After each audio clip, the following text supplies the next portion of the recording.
This week, fall camp gets underway for Utah football. What are the biggest questions the team needs to answer, and what position should they be the most and least confidence in? Those are the questions we're answering on today's Locked On Utes.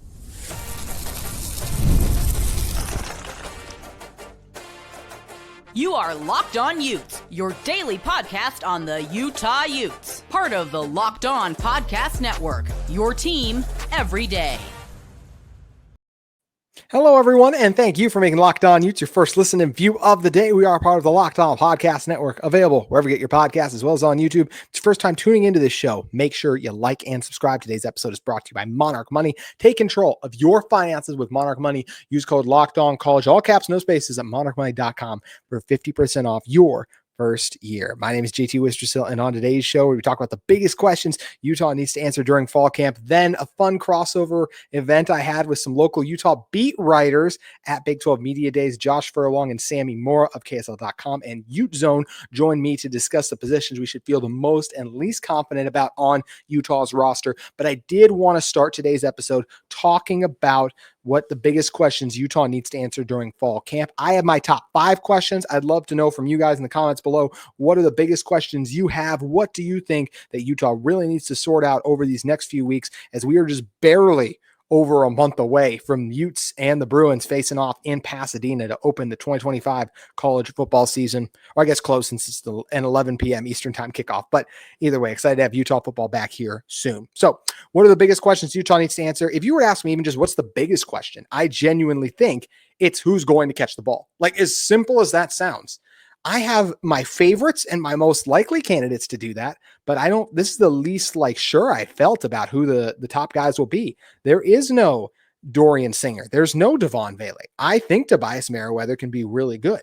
His health is a massive question. I even asked Bill Riley about it at Big 12 Media Days. I'm like, you excited to see this receiver room, Tobias Merriweather? And he's like, the first question, is he healthy? That's just a great point. Where is he at in his health and recovery? He's a spring portal addition. We saw last year, Utah had Damian Alford in the spring, right? He had over 19 yards per catch while he was at Syracuse, and he ends up producing nothing at Utah. So do I think Merriweather is going to be a guy? Yeah, right now as I stand here, he's the most likely to lead this team in yards. But is there a chance he doesn't do anything or anything of substance? Yeah, especially after what just happened last year. So who's it going to be? Ryan Davis had over 700 with Dampier last year. Is he going to emerge? Larry Simmons and Zipper were both guys we heard some things about at Big 12 Media Day. So are they going to emerge as well? You get Creed Whitmore, Justin Stevenson, a Wyoming, and then Whitmore was the Mississippi State transfer. What about the tight end room? Otto Tia's moving there. How much Tia are we going to see on the field now after he didn't have the greatest spring, but is the most accomplished pass catcher in terms of the yardage total he has throughout his college career, right? So a lot of questions there. Hunter Andrews, Dallin Bentley. There is a number of combinations I can see for who steps up as the pass catcher department. Maybe if it's even a Luca Caldera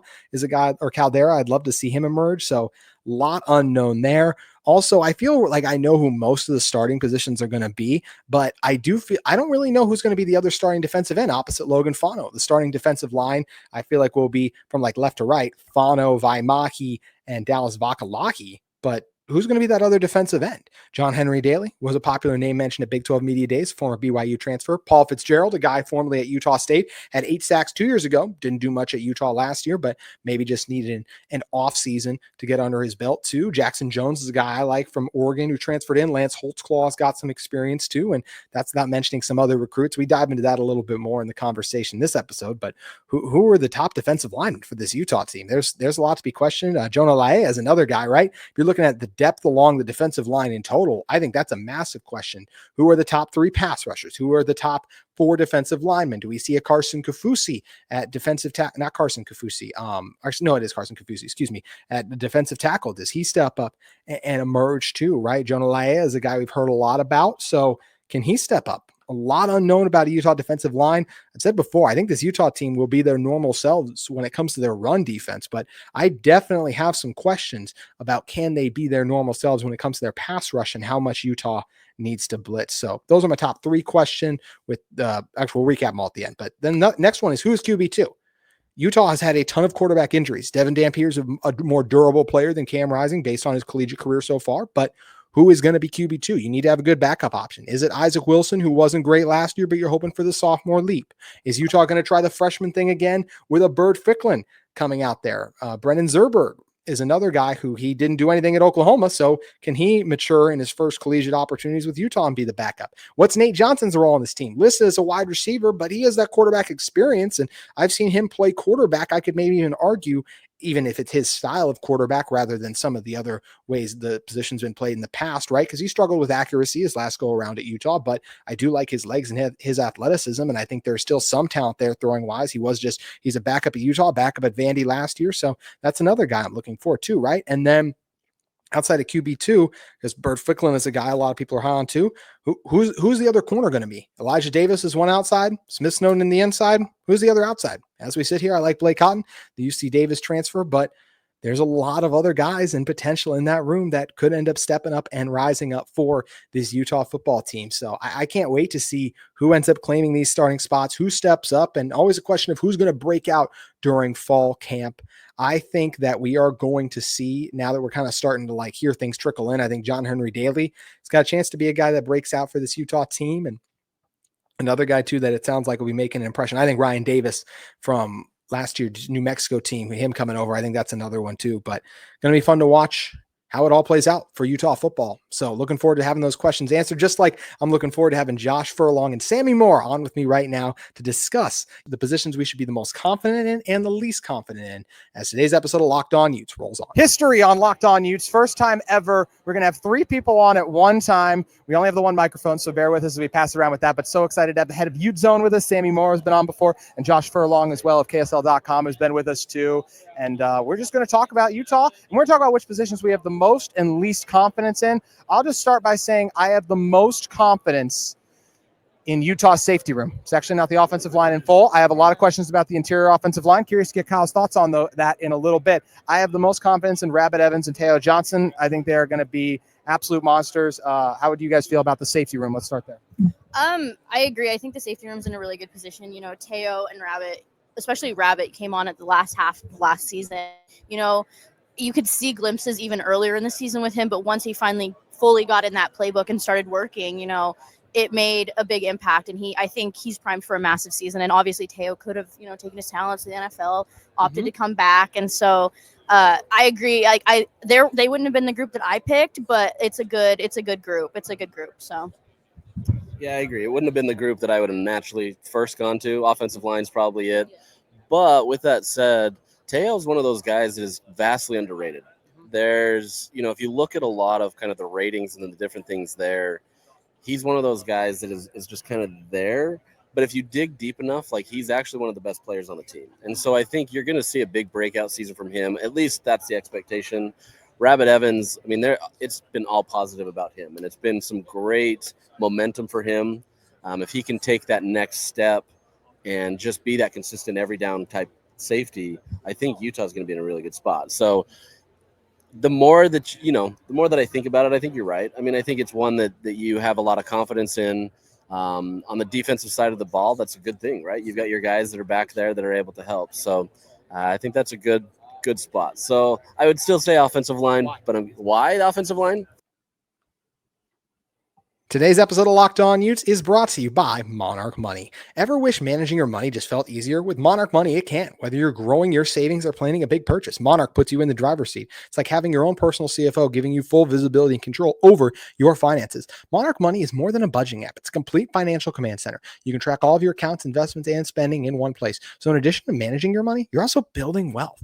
With me, one thing I love about Monarch Money is I just feel like I'm always spending more than I intend to, and Monarch Money helps me keep everything organized. You'd be surprised how quickly purchases add up. With Monarch Money, it keeps you up to date and helps you keep everything organized. You can take control of your finances with Monarch Money. Use code LOCKEDONCollege at monarchmoney.com for 50% off your first year. It's monarchmoney.com, code LOCKEDONCollege, all caps, no spaces, for half off your first year when you use Monarch Money today. You've got two guys that are anchoring that offensive line on the ends who are potentially first-round picks next year. Spencer's getting a lot of the praise for good reason, but Caleb Lomo is maybe even potentially better. That's the crazy thing. So those two there, but you also have your interior linemen that are veteran players. They've been in the system. Those two are going to get the attention because of what they've done and kind of their ceiling. The others have been in that system for a long time. They know the plays. you've got a very veteran unit that is going to do a lot of good. Now, the crazy thing is week one, you're going to hear somebody be like, this offensive line can't do anything. What are they doing? Give it some time. It takes a minute. You got to get back into real reps. And so I think, that's the unit that I have the least confidence in, but I understand it's not the most sexy position. I was actually going to go on the defensive side, and I was going to go with the linebacker room. You got Lander coming back, you got Leivani coming back, you got John Hall coming back. That's a good 3 backer situation you have. Again, Lander, same situation as Teo. He could have went to the NFL, he opted to come back. Leivani, missed all of last season with that Achilles injury, but he's going to be back this year. And Jono, in his first full season, actually, he made the switch from safety to linebacker around this time last year, like in the right before fall camp. And, he showed some really good glimpses, and it's going to be interesting to see how a full, off season works for him. But like, not only those 3, Trey Reynolds is in that room, Cyrus Paulu, one of the freshmen, that's a good linebacker room, I think. So, offensive line, it's probably the offensive group I have the most confidence in, but defensively, I personally, outside of safety, would go with linebacker. Yeah, and I love linebacker. I know it was Jonathan Hall's first year last year. I felt like he grew a lot throughout the season. And what I loved about him most in that bowl game against Northwestern was what he did as a safety in the box. So you're telling me he's going to play close to the line more. I was a fan of that. Still had some growing pains and things to learn there. But Karene Reed's injury really threw that group off, I felt like, last year. Part of the reason Lander had it down here. I felt like they asked different things of him, and he wasn't able to execute as cleanly in a way. So I think he's going to have a bounce-back year, and so excited to Mooney's back as well, hopefully at full health too. But, for me, offensive line wasn't the pick, because if we were going super specific, like offensive tackles, obviously, would be the number one by far. Fano, Lomu, I can't debate that. But I just look at the interior offensive line.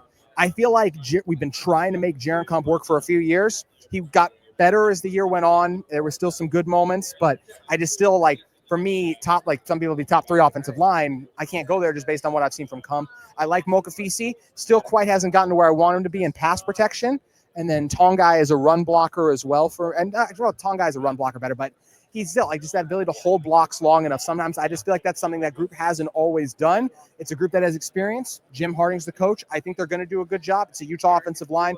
They'll be well, but I do have some questions there. But if we were going to go what I had the least confidence in, it's wide receiver. You could also argue defensive tackle, maybe, just because of the lack of certain bodies and experience in there. Sam, you can talk about, you have a cool stat you had yesterday about experience with that. But for me, it's the wide receiver. Tobias Mayweather didn't really work as well at Cal or Notre Dame, and he's going to be number 1. Could it work? Sure. We don't know that. Outside of that, Creed Whitmore didn't do anything at Mississippi State, right? Ryan Davis, great at New Mexico. He's got to make this G4, the Group of 5 jump to P4. And just in spring ball, we saw the wide receiver out of Utah State, whose name Otto Tia. Thank you. Otto Tia, we felt so good about him at wide receiver. He's got to be a tight end now. They moved him to tight end already. So to me, wide receiver is by far my biggest question mark and just unknown on this roster in a lot of ways. I don't even know the best 3 on. So I've been fighting this uphill battle about the wide receiver room all off season. And so here's the thing is Utah's not going to need a 1,000-yard receiver to be uber successful this season. And on your point about Tobias has had a very rough go at it with injuries. He has been very unlucky on that front. So it's not that he didn't do anything at Cal. It's just he's had injuries that have derailed him. But going back to the 1,000 yards, Utah's not going to need a 1,000-yard receiver to be successful this season. I think you kind of have one in that 800-yard range. You probably have 2 or 3 in the 500 to 600 range, and then you probably have one that has 300 or 400 yards. I think that's where you're at. And I like to point out that, Utah's both Pac-12 championship years, they did not have a 1,000-yard receiver. Dalton Kincaid and Brant Keithley were the leading receivers on both of those teams. And 1, they're not wide receivers. And 2, they did not have 1,000 yards. So I'm not, everyone's going to get theirs in this offense. I think, Larry Simmons, the Southern Miss transfer, he's going to be one that I think is going to be in that top 3. Tobias is going to be one. I wouldn't be shocked to see Ryan up in that top 3. And then I personally think Zip is set up. Adrian Zipper is set up for a big season. But yeah, I get why people are like, well, there's no 1,000-yard receiver on this team. I get it. But at the same time, Utah's not going to need it to be successful in and of the slightest. So. Yeah, I'm not going to disagree there because I think it's the most unproven, right? It's not a room where you have a lot of consistency in terms of what they're returning.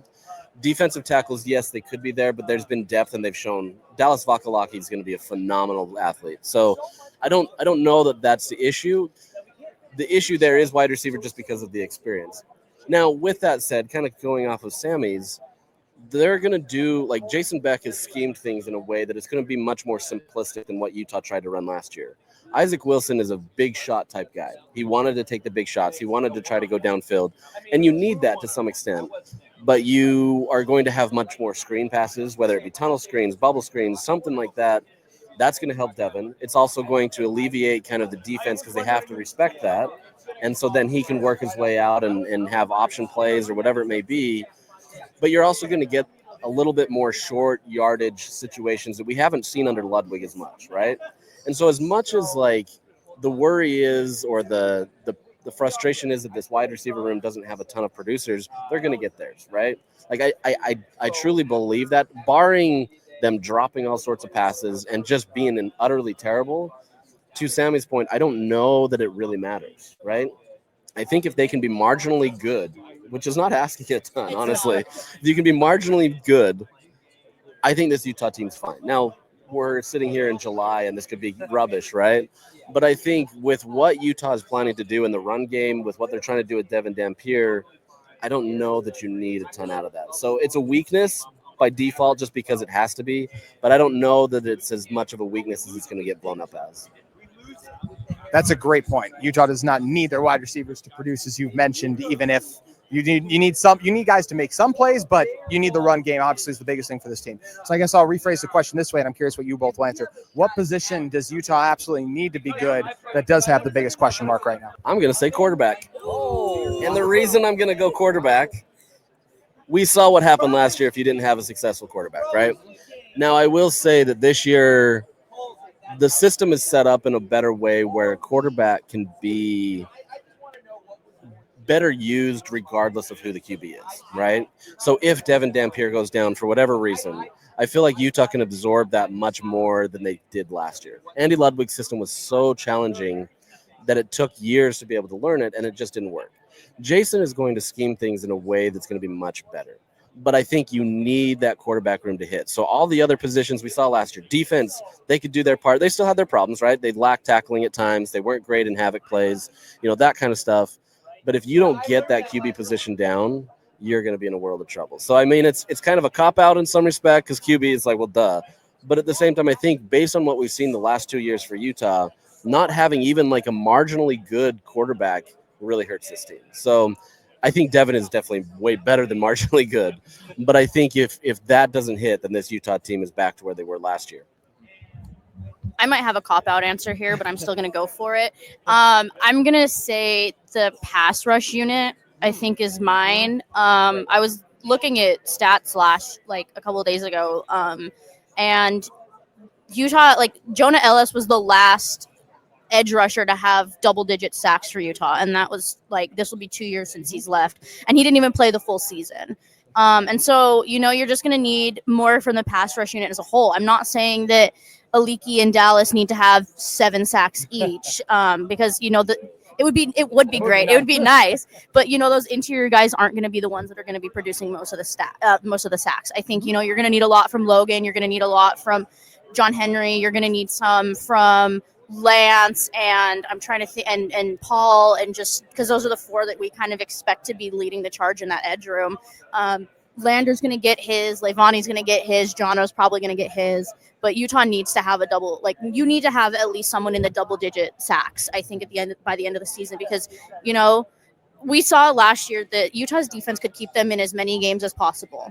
Mm-hmm. And they kept them in a lot of games that they shouldn't have been in because the defense was just so good. And so I think that if they were able to close out a few more drives, I think things would have ended differently for certain games. Mm-hmm. And the quicker the offense or the quicker the defense gets off the field, the better, because mm-hmm. Sometimes you could see it late in the game. I think that BYU game is a big one. That defense was gassed mm-hmm. because the offense couldn't move the ball more than 10 yards. Mm-hmm. And so, I think getting that pass rush unit back up to where Utah standards.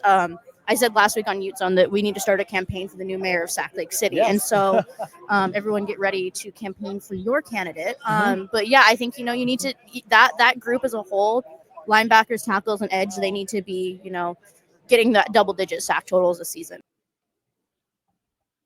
Today's show is brought to you by Game Time. We've all been there, logging on early and waiting forever for concert tickets to go on sale, only to lose your spot for a show you've been really trying to get to see. Live music should be about making memories, not dealing with the stress of ticket shopping. That's where Game Time comes in. Game Time makes getting concert tickets faster and even easier than ever. Prices actually drop as it gets closer to showtime. You can save up to 60% off with their great deals, and also you get 60% off with those great deals, as I mentioned too. Tired of endless scrolling? You can find the best deals with Game Time Zone deals. Pick the best seats in your section for you. Also, Game Time's got a price guarantee, so the price you see is the price you get. No hidden fees. You can take the guesswork out of buying concert and show tickets with Game Time. Download the Game Time app, create an account, and use code LOCKEDONCollege for $20 off your first purchase. Terms apply. Again, create an account and redeem code LOCKEDONCOLLEGE for $20 off. Download the Game Time app today. Last minute tickets, lowest price, guaranteed when you use Game Time. No, and that's a great point. Is this team needs that pass rusher that's feared. Feels weird not to be talking myself into Connor O'Toole this season being that guy, because I felt like he had all the tools in the world. Seahawks seem to think so, even though they didn't draft him. They gave him a decent undrafted contract. Let's go to the defensive line, as you mentioned. I feel confident, and we can pause me here if there's one you guys disagree with. I think 3 of the starters will be Logan Fano, Alakibai Mahi, and Dallas Vakalahi, right? We agree there? Logan would be playing edge. He wouldn't be playing tackle. Yes. No, yeah. Yeah. Logan Fano. Yeah, I was saying those 3. And then okay. we're going to fourth. So the fourth defensive end to me is up for grabs, okay, right? yeah. To me, I thought you were talking about the tackle. Oh, no, you're good, specifically. yeah. I got my brain. My brain Yeah. is fried, guys. No, you're I'm good. sorry. no, you're good. So those are the 3 defensive line spots I look like, okay, those are locked in. At least I feel like it. Who's going to be that next guy is, I think, a really interesting question. As we sit here in July, I'm actually going to go with, is it Jackson Jones from Oregon or Johnson? Jackson Jones. Jones, thank you. The Jones from Oregon. I liked what I saw from him in the spring game. It could definitely be Lance Holtzclaw. Maybe Paul Fitzgerald can unlock the 8 sacks he got at Utah State, even though it's another level step up. Right now, as we sit here, I'll go Jones, and I'll also predict him to lead Utah in sacks as we sit here right now. What would you guys say? That's a bold take, JT. I am sorry. That is very bold. That is bold. I'm going to go John Henry Daly. Okay. You know, towards the end of spring, coaches said that he actually won the most one-on-one battles. So I honestly think it's going to be Fano. It's probably going to be Fano, Vimahi, Vakalahi, and then Daly is what I think it's going to be. JHD just has just something. Like I don't even know how to properly describe it, but I think he just has what it takes to be there. I don't think he's going to be the leading sacker on this team by far. I think Fano will be the if he stays 100% healthy, Logan will lead this team in sacks. But I'm going to go with JHD on that opposite end. Yeah, I also disagree with your no, that's weird. Honestly, like on that side, it's not necessarily one starter over the other. It's actually 2 guys. It's Paul Fitzgerald and John Henry Daly. They're kind of a 1A, 1B type situation. I think John Henry Daly has the edge right now, but Paul Fitzgerald is Paul. I do this for a living, even if it's unintentional. But I think Paul Fitzgerald is not as far away as many want to think. So I think it's those 2 that are going to be working into it, that they're going to be rotating similarly to how Utah's had it the last few years, whether it be Connor O'Toole, Van Fillinger, Logan Fano. I'm blanking on a 4th right now. But you've got a lot of guys there that can play that position. So Jackson or Lance, I think they're there. I just don't know that they've gotten to that level that they could beat out those guys. Now, this offseason could change, right? Like in spring, they weren't there yet. But I think based on kind of where they could develop in this offseason, there's a lot of potential to like that. Jackson obviously has a lot of potential. Lance Holtzclaw is a really intriguing prospect that I think can get there. So I think they're not quite there yet, but they're going to get their time, right? They're going to have some time in the system. I just think right now you're going to obviously have Fano, and you're going to have those other 2 on the other end. So we could all be wrong, right? But I think those are kind of the 2 there. I'm going to add someone that no one has mentioned is Cash Dillon. I'm going to add Is he Cash. ready? Yeah, I mean, they said coaches even said last year that they wanted to play him, but they had too many guys ahead of him, so they redshirted him instead. My biggest thing with Jackson is I don't think he's up to weight. Okay. Jackson, that was his big thing, is when he came into the program, he was not up to weight. I personally, my top 4 is like Logan's 1, and then I think 2 is some sort of combination of Paul and JHD, and then I think 3 is Cash, and then I think, 3 or 4 actually before, because I tied those 2. I think Jackson's a little bit further down the depth chart than people think, just because he was not up to weight when he got on campus and stuff, and so I think getting him up to weight is going to be massive. So, as like Josh said, things could have changed from the last time we saw them, which was in mid-April. But, as of right now, I think Jackson's going to be a little further on the depth chart than you assume. You had that one spin move in spring ball that I was just like, yes, he's got it. But that's what's so interesting and funny, right? Is we get some of these guys come from an Oregon and a Washington, and you're like, oh, big school. Like, I think they got a good chance to start. And instead it could be the Utah State guy who ends up getting the nod. It could be John Henry Daly. You guys are the second person today. Ben Criddle earlier also raved about John Henry Daly. So I think it's John Henry Daly. He's got a couple fans in Utah media. I went in pretty hard on the interior offensive line for Utah. I want to know for you guys, how do you feel about that group? I do have some questions about how they're going to be. I'm not worried. As long as they stay healthy, I think they're going to be fine. Moko played poorly last year, but he did have that injury. Tanoa's played at a high level. Jaron has had his issues, but I think Jaron is finally hitting his stride. He picked it up at the end of last year, and I think middle of last year, and I think he's going to be fine. Also, I'm going to get on my soapbox for like 2 seconds for a second. Sorry, everybody. The thing is everyone assumes that the offensive line played like crap last year. Here's the thing. It's hard to protect when you have 6 additional bodies in the box and there's 5 offensive linemen, because teams knew that there was no passing game. There was no vertical threat with Utah. And I think that honestly getting, Devin, a mobile quarterback, a new system, everything like that should make things bode well for the offensive line. And I'm going to step off my soapbox for that second, but I'm fine with the interior offensive line. I think that they're going to be fine. If they stay healthy, it's going to be fine. But even, God forbid, knock on wood, get out your manifestation circle, whatever you do. If something does hit injury wise, I mean, you have Keith Olson, who saw time last year. You have Ike Garcia, that saw time last year. Alex Harrison was taking reps at the center this spring. So I think, there's guys there. It's not like the cabinets are completely bare at the guard and the center position. So I personally am not worried at all. Yeah, I mean, I think you can have some concerns. But to Sammy's point, last year, Jaron also was forced to be kind of looking at the protections more than the center does. They do that, right? Like, they're supposed to be there kind of helping, but you usually have a quarterback back there that can kind of look and say, okay, here's what we need to do. Isaac wasn't ready for that. That's not necessarily his fault. The problem is he was thrown into something that is just an incredibly complex offense, and so the bulk of that came on Jaron. So when he starts thinking, it forces him not to be able to live up to his expectations, right? He still had his problems, and he would recognize that and understand that, like, he needs to be better. But I think with all 3 of those interior linemen, they have the talent.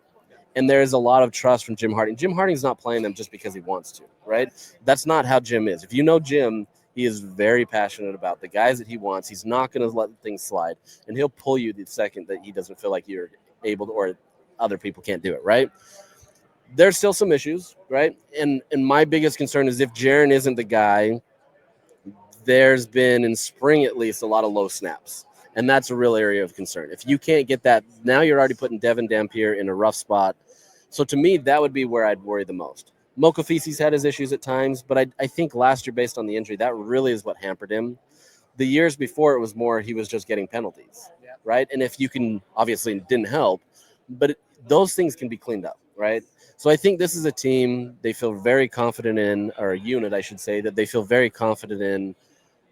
That's not to say that any of the concerns are unmerited, but I think the margin for error is much thinner than Utah's had in a long time. Can I add one thing? Nope. Tanoa was also one of the highest rated guards, according to PFF. And I thought that was interesting. So the offensive line was overwhelmed with 6 to 7, not actually 6 to 7, but like 2 or 3 extra guys in the box. That's hard. That's hard as a 5-man unit to, get into your pass pro, get into your run blocking, do all these things when there's you have 2 guys on you. There's guys slipping through the cracks. There's stuff like that. There's bad reads being made and stuff. So I think honestly, like, I'm not worried about the offensive line. I mean, Josh brought up some good points about, low snaps, stuff like that. But other than that, I feel the offensive line is going to do what they need to do. They're going to eat this year. I think that they're going to be fine. It's going to help that Utah will have a pass and a run game. So, but yeah, that's my take.